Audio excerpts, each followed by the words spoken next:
You are now watching I Shot Him 6 Times YouTube horror movie channel. I shot him 6 times!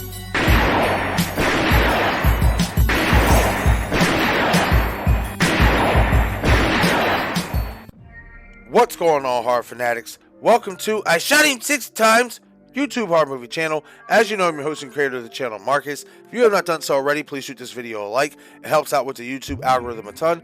As well as if you're a new viewer to this channel, please shoot that subscribe button as well as that notification icon so you get all the latest content updates to the channel. So before we get into the crux of the video, everyone, I do want to say if you have not watched Scream 6 or even Scream 5 for that matter, whether you're new to the franchise or whether you just haven't watched these films but do want to view these films but don't want to be spoiled on any of them, this video will contain spoilers for basically both films, so this video may not be for you. Okay everyone, so let's get into it. So yesterday I had dropped a theory video talking about Richie Kirsch, our Ghostface killer from Scream 5, possibly being the mastermind of his own cult, and my whole crux for this was there was clues in Scream 6 that kind of supported this theory. I'm not going to get too much detail into it because I talked about it yesterday. I will just leave that video on the end screen of this video, especially for new viewers who haven't seen it yet. Definitely check it out, hit the comment section and let me know what you guys think about this theory, what have you. However, some comments started ringing in, what have you, some loyal subscribers chiming in with their thoughts on this, and one of my loyal subscribers and just a loyal subscriber to the community all in general, Jen Warner, actually commented on this video and commented and said this: in one of the interviews I saw with Radio Silence, they said that their last name was not Kirsch or Bailey and that they were from Maryland. Now, as soon as I saw this comment from Jen, I thanked her, what have you, but I also asked her, hey, could you send me that link? Because in my opinion, this is massive news, especially, coming off of Scream 6, and you can only imagine we're already going to start our Scream 7 theories early and all that good stuff, but this is definitely massive news in terms of these characters. So she kindly sent me over the link to my Instagram account, and I clipped it down to the part where Radio Silence does talk about this with Collider. So without wasting any more time, let's listen to the clip, and then I'm going to chime back in with my thoughts and let you guys know what I'm feeling and what I think about this news. One thing that was making me curious with the three of them, because I don't think you say it in the movie, what are their real names? What? I'm sorry, I think we have to go. Right, yeah, exactly. We've had this debate a lot. Of where are the fake names, where are the real names? Is Bailey real? Is Bailey real or is it Kirsch? Yeah. It's and we have an internal debate with us and Guy and Jamie. So. I think we've decided, correct me if I'm wrong, that Richie Kirsch is a pseudonym and Bailey is also a pseudonym, that the real name is whoever they were in the Midwest. Yeah. Yeah, but then there's an issue with that tracking with him transferring to the NYPD. Right, NYPD, yeah. Okay, definitely a lot to unpack here for sure. So let's start with the pseudonym, shall we? For those who don't know what a pseudonym is, I put the definition here on the bottom of this here overlay, and you can read a pseudonym is a fictitious name, especially one used by an author. Quote, I wrote under the pseudonym of Evelyn Harvey. Now, why I like this, especially as a revelation for Richie Kirsch, is because he is an aspiring filmmaker. This is not uncommon in the world of movies. Actors and directors go by a stage name all the time. Well, I want to say all the time, but a good majority of the time. For examples, Charlie Sheen, Martin Sheen, so on and so forth. This is just like in real life. So I definitely like that aspect of it, that it has a hint of reality and elevates that for the character. Another thing it is as well, if you really break it down, it's an underhanded homage to Maureen Prescott as well as Jennifer Jolie in Scream 3. We get the reveal that Maureen Prescott was in Hollywood and her stage name was Rena Reynolds. And then obviously Carrie Fisher's character makes the joke at Jennifer Jolie's character when she's making fun of Maureen's stage name, "You should talk, Judy Jurgenstern." I like this little underhanded homage that they did with the Richie Kirsch character, as well as, the family's characters as well. I think that was, now that we got this revelation, that it's really well done, especially for Richie's character, because it just even more elevates him, in my opinion, even more so than they did in Scream 6. And I thought they did a really good job of even elevating him even more. as a Ghostface killer with the whole shrine and everything else. And I think this does this even more so as well.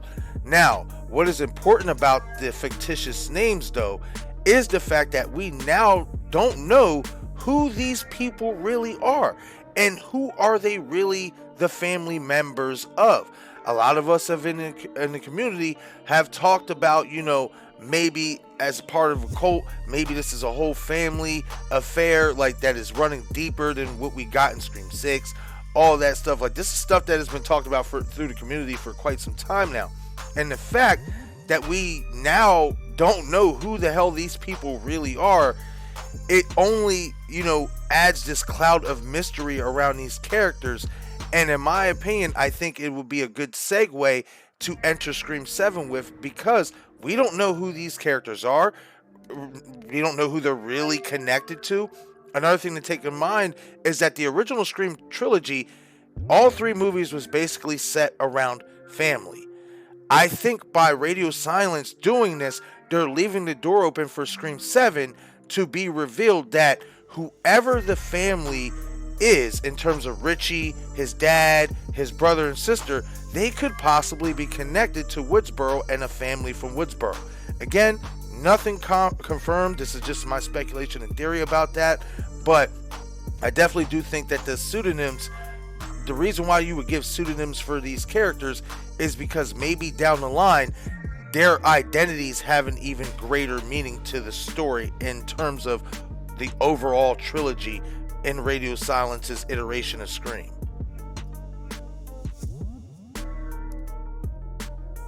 Okay, so now let's move on to the revelation of where the family is from. If you caught that, you can hear Tyler say that they are from the Midwest. I know Jen said Maryland, you know, in her comment yesterday. That was obviously a slight little mistake. It all happens and stuff. I can understand where you would get that mixed up in and all that stuff. However, they revealed that the family, Richie, you know, whoever his dad is, whatever, they are from the Midwest. Now, why this is important is because this confirms and reveals that Richie is not from California.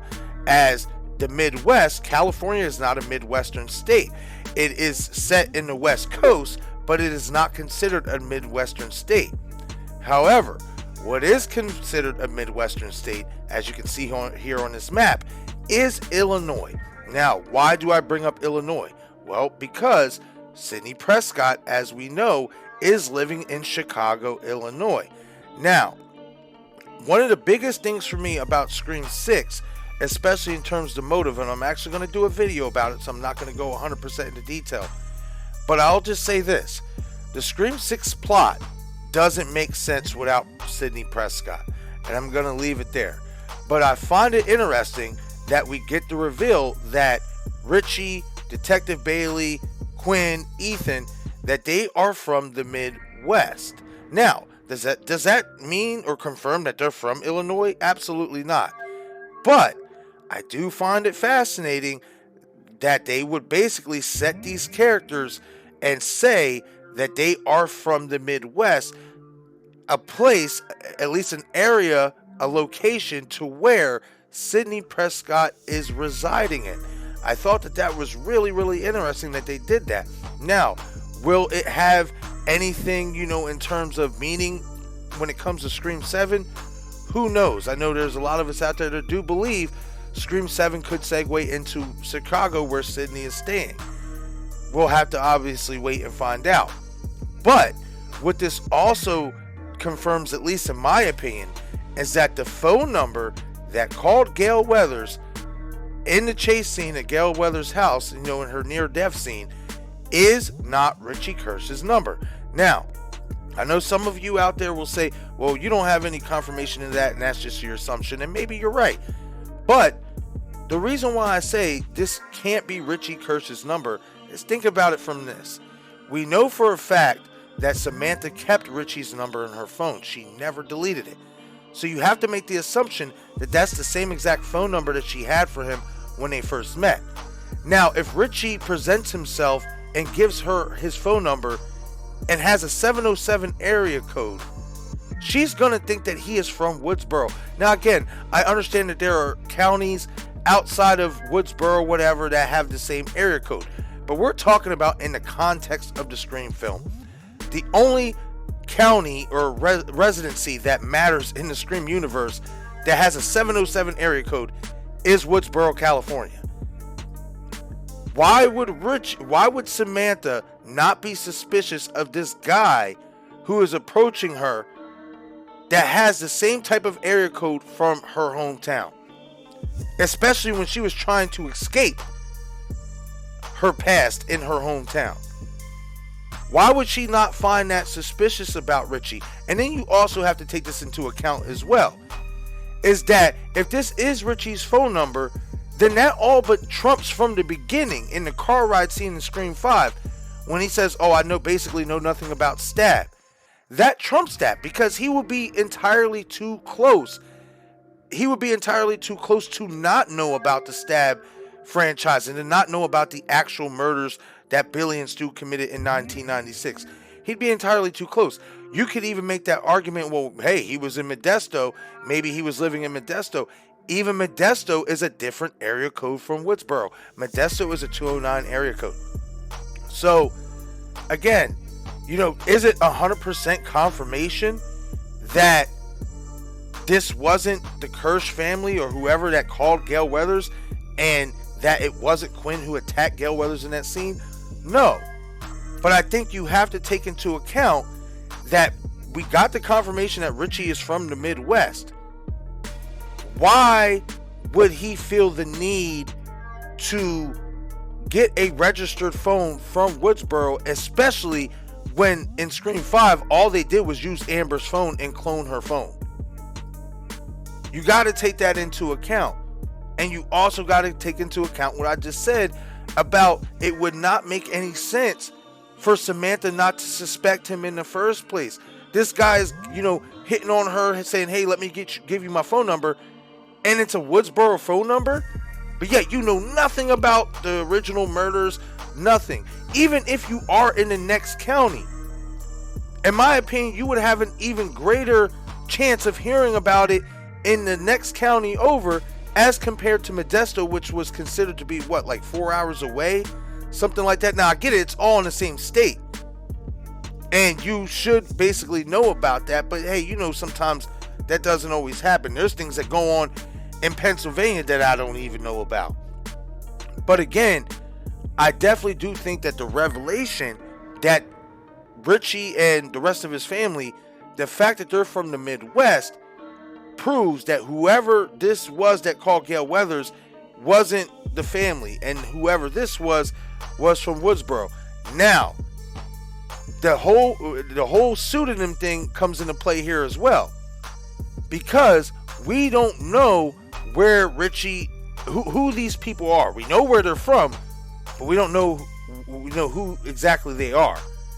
In my opinion, if they wanted to go in this direction, the Kirsch family, Richie and his family, could be out-of-state family members from somebody connected to Woodsboro. Whether that be Stu Macher, I know a lot of us would like to see that. Whether that be even Amber Freeman. I don't know how sexy of a pick that would be. Either way, I'm just throwing ideas out there, guys.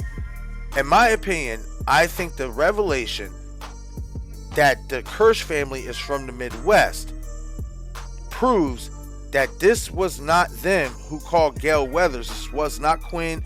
This wasn't, Detective Bailey, wasn't Ethan who called Gale Weathers. However, it doesn't hone out the fact that whoever they really are related to could be connected to Woodsboro. Now, I know there's a lot of people out there saying in that Gale Weathers scene that they believe there's two killers in that scene.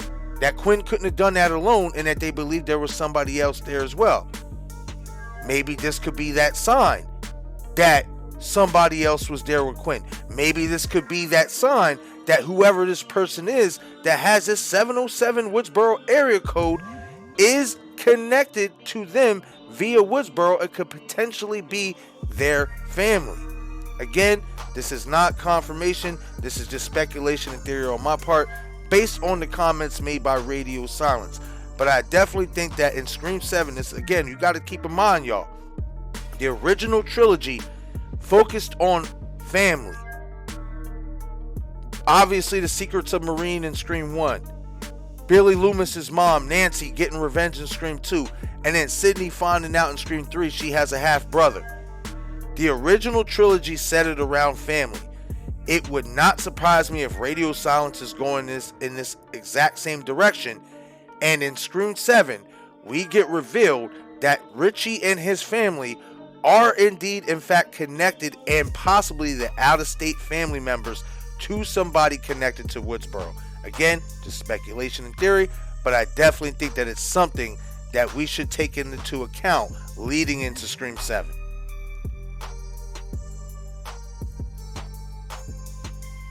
But okay, everyone, that is it for this video. Leave a comment in the comment section below and share your thoughts on Radio Silence's comments. What do you think about the fake names? Do you think it will play a role in Scream 7 or in any other film going forward that Radio Silence does in the Scream franchise? As well as let me know what you guys think about the fact that the family was revealed that they're from the Midwest, the same type of area that Sidney Prescott is residing in. Do you think that this is an underhanded segue into Scream 7 and the fact that they're intending to bring Sidney back into the fray? As well as let me know what you guys think about the possibility of Richie or whatever their names are possibly being out-of-state relatives to someone connected to Woodsboro. Hit the comment section. You know I always love to engage, talk, Scream, and other horror movie content with you all. Once again, this is I Shot Him 6 Times, YouTube horror movie channel. I'm your host and creator of the channel, Marcus. Be sure to follow me on Instagram, Twitter, and Patreon. Thank you all for watching.